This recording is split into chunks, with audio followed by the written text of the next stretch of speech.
নাগরিক হিসেবে সিকিউর আমি গত ১.৫ বছর ধরে বোধ করি না।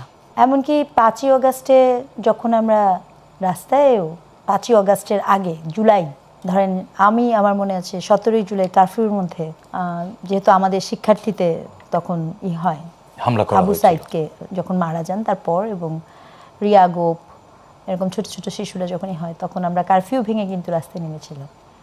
তো কারফিউ ভেঙে যখন রাস্তায় নেমেছিলাম তখন পর্যন্ত আমাদের মাথায় ছিল যে গুলি লাগতে পারে, মারা যেতে পারি, কিন্তু কখনো মনে হয়নি আমি হেনস্থা হতে পারি, কখনো মনে হয়নি আমি অপমানিত হতে পারি বা আমাকে কেন্দ্র করে কোনো অপপ্রচার, মিথ্যাচারিতা, চরিত্র হনন এরকম কিছু হতে পারে এটা মনে হয়নি।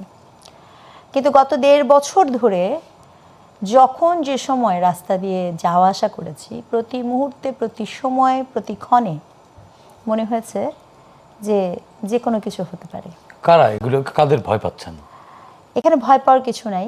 এখানে যে বিষয়টি খুব গুরুত্বপূর্ণ এবং হতাশাজনক, দেখেন পলিটিক্যাল পার্টি কে কি বলছে সেটা ভিন্ন প্রসঙ্গ, কারণ পলিটিক্যাল রেটরিক, কিন্তু একজন নাগরিক হিসেবে, একজন শিক্ষক হিসেবে সত্য কথা বলার ক্ষেত্রে ধরেন আমি একটা অভিযোগ করলাম এই মুহূর্তে বা আপনার টকশোতে আমি আমার একটা মতামত দিলাম, এর আগে যেটা হতো রাষ্ট্রযন্ত্র এসে আপনাকে নানাভাবে তুলে নিয়ে যেত এবং সেই ক্ষেত্রেও কিন্তু তুলে নিয়ে যাওয়ার পরেও কিন্তু একটা নাগরিক প্রতিবাদ হতো, বিভিন্ন জন বলতো, এই পরিসরটা গত 17 বছর এই পরিবেশটাও ছিল না। না আমি এখানে একটু ডিনাই করব যে গত 17 বছর কিন্তু যখন আপনার তুলে নিয়ে যাওয়া হচ্ছে আপনি তো একটা প্রতিবাদ করেছেন, তখন মানুষ শোনা হয়নি সেটা ভিন্ন প্রসঙ্গ, মানে আপনার কথা আমি শুনিনি, দ্যাটস এ ডিফারেন্ট থিং।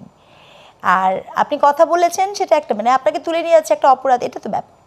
কিন্তু গত ১.৫ বছরে কি ঘটনাটা এরকম ঘটেছে? গত ১.৫ বছরে কি হয়েছে? ১.৫ বছরে যেটা হয়েছে, আমি আপনাকে পছন্দ করি না, কে জুলাই কি করেছে না করেছে এগুলো সব মানে ভুলে যাওয়া হয়েছে মুহূর্তের মধ্যে, একদম পাশার দান উল্টে, ঠিক আছে? ব্যাপারটা এরকম হয়েছে, কাজের বেলায় কাজী, কাজ ফুরালে তুই বেটা মস্ত বড় পাজি, এইভাবে মানুষকে, হিউম্যানকে ব্যবহার করা হয়েছে এবং কতিপয় সেই প্রবণতা তো কমেছে এখন কমেছে ভোট উপলক্ষে, নির্বাচনের সময় তো আমরা ভোট মৌসুমে ভোট মৌসুমে কমেছে, ভোট মৌসুমে এবং পার্টিকুলার রাজনৈতিক দল, আমি একদম নির্দিষ্ট করে বলবো যেহেতু এখন প্রচারণা করতে পারছি না অথবা নাম বলার সুযোগ নেই, বিশেষ কিছু রাজনৈতিক দল কখনো নারীকে ব্যবহার করেছে, কখনো অন্যান্য মানুষকে ব্যবহার করেছে। কিন্তু ৫ই অগাস্টের পরে আপনি যদি এখন ভুলে যান কিছু, তাহলে আপনাকে মনে করে দিই ঠিক গত মাসেই সম্ভবত আমরা আবুল সরকারের জন্য কথা বলেছি, সম্ভবত আমরা পালাগানের বিপক্ষেই করা হয়েছে সেখান নিয়ে কথা বলেছি, সম্ভবত মাজার আক্রমণ নিয়ে মানুষজন কথা বলেছে, লাশ বের করে মাজার থেকে পুড়িয়ে দেওয়ার কথা হয়েছে, এগুলো সব কি আমরা এখন এত সহজে ভুলে যাব? আসলে কি তাই?